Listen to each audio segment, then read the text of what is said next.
ਸਤਿ ਸ਼੍ਰੀ ਅਕਾਲ ਜੀ। ਇੰਡੋਸ ਟੀਵੀ ਦੇਖ ਰਹੇ ਸਾਰੇ ਦਰਸ਼ਕਾਂ ਦਾ ਸਵਾਗਤ ਹੈ। ਮੈਂ ਵਰੁਣ ਅੱਜ ਫੇਰ ਤੁਹਾਡੇ ਲਈ ਲੈ ਕੇ ਆਇਆ ਮੂਵੀਜ਼ ਰਿਵਿਊਜ਼। ਜੀ ਹਾਂ, ਗੱਲ ਕਰੀਏ ਤਾਂ ਅੱਜ ਰਕਸ਼ਾ ਬੰਧਨ ਹੈ, ਰੱਖੜੀ ਦਾ ਡੇ ਹੈ ਤੇ ਦੋ ਮੂਵੀਜ਼ ਜਿਹੜੀਆਂ ਨੇ ਬਾਕਸ ਆਫਿਸ ਦੇ ਵਿੱਚ ਅੱਜ ਰਿਲੀਜ਼ ਹੋਈਆਂ ਨੇ। ਇੱਕ ਹੈਗੀ ਹੈ ਅਕਸ਼ੇ ਕੁਮਾਰ ਅਤੇ ਦੂਜੀ ਹੈਗੀ ਹੈ ਅਮੀਰ ਖਾਨ ਦੀ।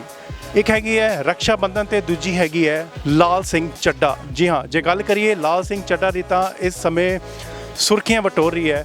ਪਿਛਲੇ ਹੀ ਦਿਨਾਂ ਵਿੱਚ ਕਾਫੀ ਵਿਵਾਦਾਂ ਦੇ ਵਿੱਚ ਵੀ ਰਹੀ। ਅਮੀਰ ਖਾਨ ਦਾ ਬਿਆਨ ਵੀ ਆਉਂਦਾ ਹੈ ਕਿ ਉਹ 48 ਘੰਟਿਆਂ ਤੋਂ ਸੋ ਨਹੀਂ ਪਾਏ। ਜੀ ਹਾਂ, ਜੇ ਗੱਲ ਕੀਤੀ ਜਾਵੇ ਤੇ ਮੂਵੀ ਦੀ, ਅਸੀਂ ਵੀ ਮੂਵੀ ਦੇਖ ਕੇ ਆਏ ਹਾਂ, ਸਾਨੂੰ ਵੀ ਐਸਾ ਮੂਵੀ ਦੇ ਵਿੱਚ ਫਿਲਹਾਲ ਐਸਾ ਕੁਝ ਵੀ ਨਹੀਂ ਲੱਗਾ ਕਿ ਬਾਈਕਾਟ ਹੋਣੀ ਚਾਹੀਦੀ ਹੈ। ਬਹੁਤ ਹੀ ਸ਼ਾਨਦਾਰ ਮੂਵੀ ਬਣਾਈ ਗਈ ਹੈ।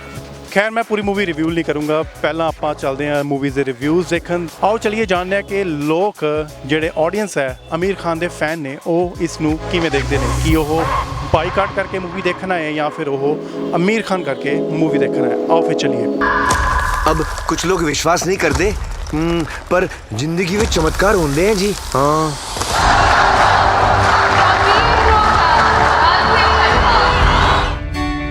बहुत वधिया मूवी जी, बहुत वधिया लगी सानू वधिया लगी। मतलब हाँ बहुत वधिया सी, बहुत ज़्यादा। मूवी ਵਿੱਚ ਉਹਨਾਂ ਨੇ ਕੁਝ ਗਲਤ ਦਿਖਾਇਆ ਹੀ ਨਹੀਂ। ਬਹੁਤ ਵਧੀਆ ਲੱਗਿਆ ਸਾਰਾ ਕੁਝ, ਬਹੁਤ ਵਧੀਆ, ਸਭ ਕੁਝ ਵਧੀਆ ਜੀ। ਬਹੁਤ ਸੋਹਣੀ ਮੂਵੀ ਲੱਗੀ ਹੈਗੀ। ਅਮੀਰ ਖਾਨ ਦੀ ਐਕਟਿੰਗ ਬਹੁਤ ਵਧੀਆ ਸੀ। जो भी हुंदा है वो हम करते हैं या फिर हम हवा विच एवं ही उड़ते फिरते हैं।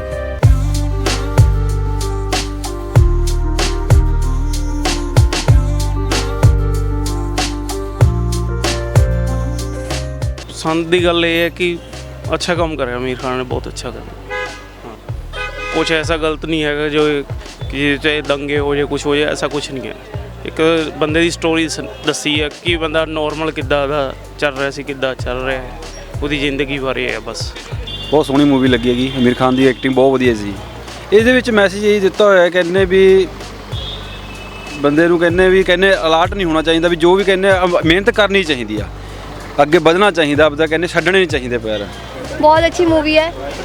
आई थिंक नोवल ते बेस्ड है, काफ़ी अच्छी है। मतलब एक पर्सन दी लाइफ दिखाई हुई है कि जो थोड़ा जा abnormal kind of like not abnormal, मत थोड़ा उसका माइंडसैट इन्ना ज़्यादा नहीं होता, फिर भी वो अपनी लाइफ च किवें स्ट्रगल करता है। तो स्ट्रगल एंड प्लस टिक टिक करके सारे जानते रहते ਉਹਦੀ लाइफ चो। काफ़ी अच्छी है, इट्स गुड मूवी। अच्छी है, एक्स्ट्राऑर्डिनरी मैन की अच्छी कहानी दिखाई है, ठीक है, इंटरेस्टिंग है। ਕਾਫੀ ਟ੍ਰੈਂਡ ਚੱਲ ਰਿਹਾ ਸੀ ਕਿ ਬਾਈਕਾਟ ਕੀਤਾ ਜਾਵੇ ਪੰਜਾਬ ਦੇ ਵਿੱਚ। बाइकाट का कोई ऐसा रीज़न तो कुछ ऐसा है नहीं, बट ये है कि जो चीज़ साथ रियलिटी के अकॉर्डिंगली दिखाई है, 1984 के अकॉर्डिंगली जो सीक्वेंस है वो अकॉर्डिंगली है, अदरवाइज नहीं। ठीक है ठीक है जी, बहुत वधिया लगी मूवी देखण आए सी ना सुनते सी भी बहुत अच्छी है। ठीक लग्या भी ਜਿਹੜੀਆਂ ਪਿਛਲੀਆਂ ਗੱਲਾਂ ਸੀਗੀ 84 ਦੇ ਦੰਗੇ 'ਚ ਜਿਹੜੀ ਹੋਈਆਂ, ਇੰਦਰਾ ਗਾਂਧੀ ਦੇ ਜਿਹੜੇ ਉਹਦੇ 'ਚ ਹੋਈਆਂ, ਇਹਨਾਂ ਨੇ ਸਾਰਾ ਕੁਝ ਕਲੀਅਰ ਕਰਕੇ ਦਿਖਾਇਆ। ਜਿਹੜੇ ਅਤਵਾਦੀਆਂ ਵਾਲਾ ਵੀ ਸਾਰਾ ਕੁਝ ਵੀ ਸਾਰਾ ਜਿਨ੍ਹਾਂ ਨੂੰ ਨਹੀਂ ਪਤਾ ਤਾਂ ਉਹਨਾਂ ਨੂੰ ਵੀ ਪਤਾ ਲੱਗਿਆ ਦੇਖ ਕੇ। ਬਹੁਤ ਵਧੀਆ ਲੱਗੀ ਸਾਨੂੰ ਤਾਂ ਜੀ, ਮਤਲਬ ਹਾਂ ਬਹੁਤ ਵਧੀਆ ਸੀਗੀ, ਬਹੁਤ ਜ਼ਿਆਦਾ। ਬਹੁਤ ਵਧੀਆ ਫਿਲਮ ਸੀ ਜੀ, ਬਹੁਤ ਵਧੀਆ। ਮੂਵੀ ਵਿੱਚ ਉਹਨਾਂ ਨੇ ਕੁਝ ਗਲਤ ਦਿਖਾਇਆ ਹੀ ਨਹੀਂ। ਬਹੁਤ ਵਧੀਆ ਲੱਗਿਆ ਸਾਰਾ ਕੁਝ। ਪਿੱਛੇ ਟ੍ਰੈਂਡ ਕਾਫੀ ਜ਼ਿਆਦਾ ਸੀ ਕਿ ਬਾਈਕਾਟ ਨਹੀਂ ਕੀਤਾ ਜਾਵੇ। ਨਹੀਂ ਐਸੀ ਦੀ ਕੋਈ ਗੱਲ ਸਾਨੂੰ ਤਾਂ ਨਹੀਂ ਲੱਗੀ। ਹਾਂਜੀ, ਮੂਵੀ ਇਜ਼ੀ ਹਮੇਸ਼ਾ ਮੂਵੀ ਦੇ ਵਿੱਚ ਕੋਈ ਨਾ ਕੋਈ ਮੈਸੇਜ ਹੁੰਦਾ, ਕੋਈ ਨਾ ਕੋਈ ਮੋਟੀਵੇਸ਼ਨਸ ਹੁੰਦੀਆਂ ਨੇ। ਇਸ ਮੂਵੀ 'ਚ ਕੀ ਲੱਗਿਆ ਤੁਹਾਨੂੰ? ਸਾਡਾ ਵੀ ਭੱਜਣ ਨੂੰ ਜੀ ਕਰਦਾ ਪਿਆ ਜੀ ਦੇਖ ਕੇ। ਬਾਈ ਨੈਸ਼ਨਲ ਲੈਵਲ ਵਧੀਆ ਜੀ, ਵਧੀਆ। ਹਾਂਜੀ ਹਾਂਜੀ, ਵੇਖਿਆ ਜੀ, ਬਹੁਤ ਵਧੀਆ ਮੂਵੀ ਜੀ। ਅਮੀਰ ਖਾਨ ਦੀ ਫਿਲਮ ਹਰ ਇੱਕ ਮੂਵੀ 'ਚ ਕੁਛ ਨਾ ਕੁਛ ਵੱਖਰਾ ਵੇਖਣ ਨੂੰ ਮਿਲਦਾ ਤੇ ਬਹੁਤ ਸੋਹਣੀ ਮੂਵੀ। ਜਿੰਨਾ ਮੈਂ ਕਹਿ ਰਿਹਾ ਵੀ ਇਹ ਬਾਈਕਾਟ ਕਰ ਰਹੇ ਨੇ, ਇਹ ਉਸ ਤੋਂ ਵੀ ਬਹੁਤ ਜ਼ਿਆਦਾ ਚੱਲੇਗੀ ਹੈ। ਔਰ ਜਿੰਨੀਆਂ ਵੀ ਇਹਦੀਆਂ ਪਹਿਲੋਂ ਫਿਲਮਾਂ ਆਈਆਂ ਨੇ ਉਸ ਤੋਂ ਵੀ ਜ਼ਿਆਦਾ ਸੁਪਰ ਡੁਪਰ ਹਿੱਟ ਜਾਏਗੀ ਇਹ ਮੂਵੀ। ਕੀ ਲੱਗਦਾ ਵੀ ਪਤਾ ਜਿਵੇਂ ਅੱਜ ਮੂਵੀ ਲੱਗੀ ਹੈ ਵੀ ਪਿੱਛੇ ਕਾਫੀ ਮਤਲਬ ਚੱਲਦਾ ਸੀ ਕਿ ਇਹਨੂੰ ਬਾਈਕਾਟ ਕੀਤਾ ਜਾਵੇ, ਐਸਾ ਕੁਛ ਹੈ? ਅਸੀਂ ਸਿਰਫ ਉਹਦੇ ਕਰਕੇ ਹੀ ਵੇਖਣ ਆਏ ਆ। ਅਸੀਂ ਮੂਵੀਜ਼ ਦੇ ਬਹੁਤ ਘੱਟ ਸ਼ੌਕੀਨ ਆ, ਇਹਨਾਂ ਨਹੀਂ ਆਉਂਦੇ। ਸਿਰਫ ਇਹ ਜ਼ਿਆਦਾ ਰੌਲਾ ਪਾ ਰਹੇ ਸਨ ਵੀ ਬਾਈਕਾਟ ਕਰਨਾ ਹੈ, ਇਹਦੇ ਦੇਸ਼ ਦੇ ਖਿਲਾਫ ਹੈ। ਅਮੀਰ ਖਾਨ ਕੋਈ ਦੇਸ਼ ਦੇ ਖਿਲਾਫ ਨਹੀਂ। ਇਹਨਾਂ ਦਾ ਇੱਕ ਸੀ ਪਹਿਲਾਂ ਸ਼ੋਅ ਬਿੰਨੇ ਹੁੰਨੇ ਸਾਂ, ਸੱਤਿਆ ਮੇਂ ਵਿਜੈਤੀ, ਉਹ ਵੀ ਬਹੁਤ ਵਧੀਆ ਸੀ। ਹੋਰ ਵੀ ਜਿਹੜੀਆਂ ਇਹਨਾਂ ਮੂਵੀਆਂ ਨੇ ਸਭ ਇਹ ਦੇਸ਼ ਦੇ ਹਿੱਤ 'ਚ ਆਈਆਂ ਨੇ ਤੇ ਇਹ ਵੀ ਮੂਵੀ ਬਹੁਤ ਵਧੀਆ ਹੈ। ਮੈਂ ਸਾਰਿਆਂ ਨੂੰ ਇਹੀ ਕਹੂੰਗਾ ਕਿ ਜ਼ਰੂਰ ਵੇਖਣ ਜਾਓ।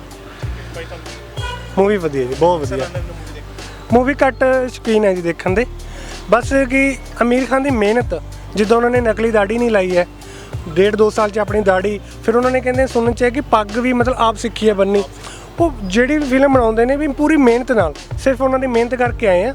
ਵੈਸੇ ਅਸੀਂ ਇੰਨੀ ਫਿਲਮ ਨਹੀਂ ਦੇਖਦੇ ਤੇ ਬਹੁਤ ਵਧੀਆ ਲੱਗੀ ਦੀ ਫਿਲਮ। ਕਿ ਐਸੇ ਕਿ 48 ਘੰਟੇ ਹੋ ਗਏ ਸੋ ਵੀ ਨਹੀਂ ਪਾ ਰਹੇ, ਇਹਨਾਂ ਚੀਜ਼ਾਂ ਲੈ ਕੇ ਬਾਈਕਾਟ ਕੀਤੀ ਜਾ ਰਹੀ ਹਾਂ, ਉਹ ਕੁਝ ਹੁੰਦੇ ਨੇ ਲੋਕ, ਤੁਹਾਨੂੰ ਪਤਾ ਹੀ ਹੈ, ਪਰ ਇਦਾਂ ਦਾ ਕੁਝ ਨਹੀਂ ਹੈ। ਬਹੁਤ ਵਧੀਆ ਫਿਲਮ ਹੈ ਜੀ। ਬਹੁਤ ਵਧੀਆ ਮੂਵੀ ਭਾਜੀ, ਬਹੁਤ ਸ਼ਾਨਦਾਰ, ਬਹੁਤ ਮਜ਼ਾ ਆਇਆ। ਇੰਟਰਟੇਨਮੈਂਟ ਵੀ ਹੈ, ਸੀਰੀਅਸ ਮੈਟਰ ਵੀ ਹੈ, ਬਹੁਤ ਵਧੀਆ। ਮਤਲਬ ਬੰਦੇ ਨੇ ਬਹੁਤ ਮਿਹਨਤ ਕੀਤੀ ਹੋਈ। ਹੁਣ 2-2.5 ਸਾਲ ਤੋਂ ਮਿਹਨਤ ਕਰਕੇ ਦਾੜੀ ਉਹਨਾਂ ਨੇ ਆਪਣੀ ਵਧਾਈ, ਖੁਦ ਪੱਗ ਸਿੱਖੀ, ਖੁਦ ਹਰ ਚੀਜ਼, ਮਤਲਬ ਕਰੈਕਟਰ ਨੂੰ ਇੰਜ ਖੁਦ ਫੀਲ ਕਰਕੇ ਉਹ ਜਿਹੜੇ ਚੀਜ਼ ਨੂੰ ਐਕਟ ਕਰਦੇ। ਹਾਂਜੀ ਹਾਂ, ਮਤਲਬ ਉਹਨਾਂ ਨੇ ਇਸ ਚੀਜ਼ ਮੂਵੀ ਬਣਾਉਂਦੇ ਇੱਕ ਧਰਮ ਨਹੀਂ, ਚਲੋ ਉਹਨਾਂ ਕਹਿੰਦੇ ਨੇ ਖਾਨ ਹੈ ਮੁਸਲਮਾਨ, ਇਦਾਂ ਦਾ ਕੁਛ ਨਹੀਂ, ਕੋਈ ਧਰਮ ਨੂੰ ਪਿੱਛੇ ਛੱਡ ਕੇ ਉਹਨਾਂ ਨੇ ਬਹੁਤ ਸ਼ਾਨਦਾਰ ਮਤਲਬ ਕਿ ਲਾ ਲਓ ਮੂਵੀ ਬਣਾਈ ਹੈ। ਬਹੁਤ ਸੁਪਰ ਡੂਪਰ ਹਿੱਟ ਜਾਏਗੀ। ਇਦਾਂ ਦਾ ਬਾਈਕਾਟ ਵਾਲਾ ਕੋਈ ਮੈਟਰ ਹੈ ਹੀ ਨਹੀਂ ਇਹਦੇ 'ਚ। ਆਡੀਅנס ਨੂੰ ਅਪੀਲ ਇਹੀ ਕਰਨੇ ਆ ਕਿ ਦੇਖੋ, ਅਸੀਂ ਤੇ ਫਿਲਹਾਲ ਇਹਨਾਂ ਮੂਵੀ ਦੇ ਕੋਈ ਸ਼ੌਕੀਨ ਨਹੀਂ, ਘੱਟ ਵੇਖਣ ਆਈ ਦੀ ਹੈ, ਪਰ ਅੱਜ ਦੇ ਬਾਈਕਾਟ ਦੇ ਚੱਕਰ 'ਚ ਜਿਹੜਾ ਕਰਦੇ ਸੀ ਤਾਂ ਅਸੀਂ ਵੇਖਣ ਆਏ ਆ। ਅਸੀਂ ਇਹੀ ਅਪੀਲ ਹੈ ਵੀ ਵੱਧ ਤੋਂ ਵੱਧ ਮੂਵੀ ਨੂੰ ਵੇਖੋ ਤੇ ਵੇਖ ਕੇ ਫਿਰ ਵੇਖੋ ਵੀ ਉਹਦੇ ਵਿੱਚ ਉਸ ਬੰਦੇ ਨੇ ਕੀ ਚੀਜ਼ ਦਰਸਾਈ ਹੈ, ਕੀ ਦਿਖਾ ਰਿਹਾ ਉਹ। ਇਹਦੇ ਕੋਈ ਦੇਸ਼ ਦੇ ਖਿਲਾਫ ਨਹੀਂ, ਬਹੁਤ ਵਧੀਆ, ਬਹੁਤ ਸ਼ਾਨਦਾਰ ਮੂਵੀ। मेरी मम्मी कहती थी कि जिंदगी गोलगप्पे जैसी होती है, पेट पले ही पर जावे मन नहीं भरता। 3 स्टार ਤਾਂ ਦੇਣੀ ਚਾਹੀਦੀ ਹੈ। 5 ਜੀ 5 ਤੋਂ 5 ਤੇ 5 ਤੋਂ 5 ਬਹੁਤ ਵਧੀਆ ਲੱਗੇ 5 ਦੇਣੇ ਜਾਂਦੇ। मैंने तो काफ़ी अच्छी लगी है 4.5। पाँचों में भी 3.5 में भी बेस्ट है। 5 ਵਿੱਚ 4 ਚਾਰ ਹੀ ਦਵਾਂਗੇ ਜੀ। 10 ਸਟਾਰ ਨੇ, 5 ਵੀ 10 ਸਟਾਰ ਨੇ। ਜਿਹੜੇ ਕਹਿ ਰਹੇ ਆ ਕਿ ਪਿਛਲੇ 48 ਘੰਟੇ ਤੋਂ ਰੋਟੀ ਨਹੀਂ ਖਾਈ, ਉਹਨਾਂ ਨੂੰ ਡਿਪਰੈਸ਼ਨ 'ਚ ਜਾਣ ਦੀ ਬਿਲਕੁਲ ਲੋੜ ਨਹੀਂ। ਮੂਵੀ ਬਹੁਤ ਸੁਪਰ ਡੁਪਰ ਹਿੱਟ ਜਾਏਗੀ। ਮੈਂ ਤਾਂ 5 ਤੋਂ ਜੇ ਵੱਧ ਕਹੋਗੇ ਮੈਂ ਉਹਨੇ ਵੀ ਦੇ ਦਾਂਗਾ। 5 ਚੋਂ 5 ਤਾਂ ਹੈਗੇ ਆ। ओपी जी ओपी बढ़िया एकदम झकास। 5 ਸਟਾਰ। ਹਾਂਜੀ ਬਹੁਤ ਵਧੀਆ। ਹਾਂਜੀ कहानियाँ हैं कहानी में हम